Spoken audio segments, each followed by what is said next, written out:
A pensar más con Rosa María Palacios. ¿Y le pasa a usted en estos días de revelaciones que dice, sí pues, claro, ya todo encaja? ¿Ha tenido esa sensación de, yo había atisbado esto, pero que ahora que me dan esta información, ya encaja el cuadro completo? Va encajando poco a poco. Yo creo que faltan todavía muchos detalles.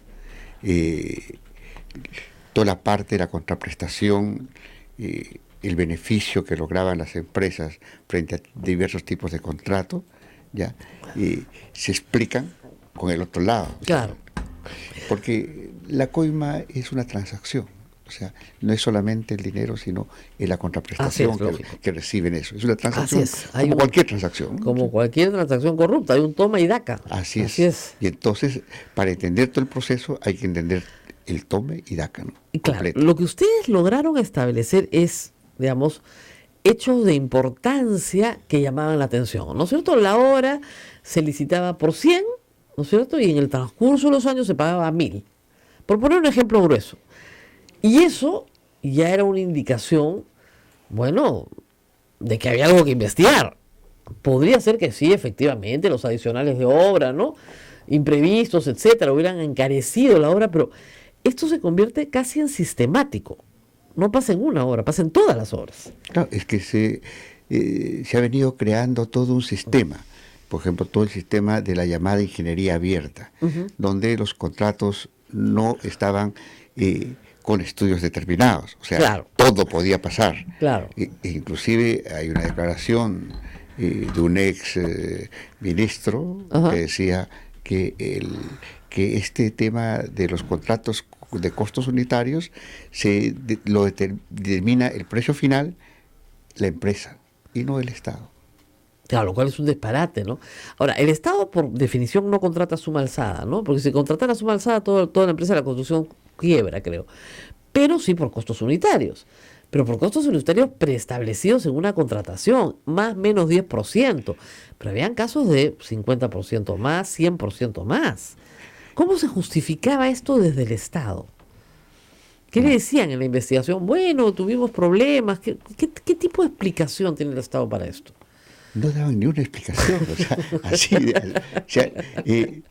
para ellos está exonerado, ¿sí? Claro. Está exonerado, y cuando se habla de eso de exoneración, yo me puse a revisar, no en el tiempo de la investigación, sino después ya empiezan otras curiosidades. Empezamos a ver el tema de las alianzas público-privadas, porque la mayoría de concesiones, ¿qué ha fallado ahí? Claro, porque entonces, no tendría por qué ser como mecanismo malo, ¿no? Pero algo ha fallado. Entonces, encontramos que en el 2008 se aprueba la ley marco de alianzas público-privadas. Y ahí hay un instrumento interesantísimo, que es el comparador público-privado, donde compara si conviene al país hacerlo en términos públicos o en términos privados. Es todo un modelo interesante. Claro. Pero en el mismo 2008 fue suspendido por un decreto de urgencia. ¿Ese comparador? Así es. ¿Y está suspendido hasta hoy? Lo han ido suspendiendo paulatinamente. En 2008 se aprueban 10 proyectos, ya, suspendiendo el comparador. 2009, 20 proyectos. 2011, 30 proyectos. ¿Ya? ¿Y de ahí? O sea, nunca se utilizó el comparador. Eso solamente durante el gobierno aprista, digamos. Así es. ¿Y después en el gobierno de Humala se regresó al comparador? No se regresó nunca, hasta ahora. ¿Hasta ahora? Hasta ahora, sí. Claro, que esa es la comparación básica que tienes que hacer. O sea, si al Estado, digamos, la idea de la asociación pública privada es la siguiente. El Estado no tiene plata para financiar la obra. No tiene. Pero, o no tiene la capacidad de ingeniería y gestión, que también puede tener. Entonces dice, ya, yo esta obra se la doy a un privado que me la va a hacer mucho más rápido y me va a poner todo el financiamiento.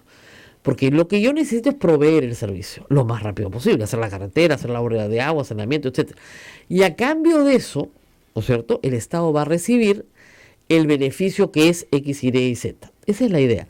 Pero si ese beneficio es muy alto, ya no le conviene al Estado y el Estado dice, bueno, yo puedo postergar la ejecución de la obra, puede la población esperar, porque yo solo, en vez de demorarme un año, me demoro 4, pero finalmente la financio de manera interna. Y surgió en un momento histórico concreto, cuando la mayoría de países latinoamericanos tenían problemas fiscales. Así es. ¿Ya? Entonces surge como una alternativa. Claro. ¿Ya?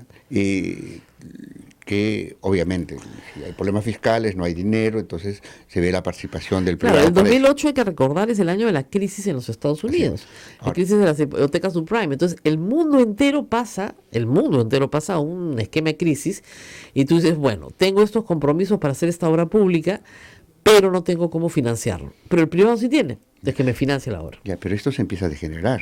Claro. Uno, que el comparador se inhabilita. Dos, que el tema de que el privado traiga la plata que el Estado no tiene, Se degenera muy rápidamente. así es, y empieza el Estado financiar Exacto. las alianzas público-privadas. Que no era la idea. Claro, o sea, ya, ¿para qué? Si el Estado tenía la plata. Claro. Entonces empezó a financiar.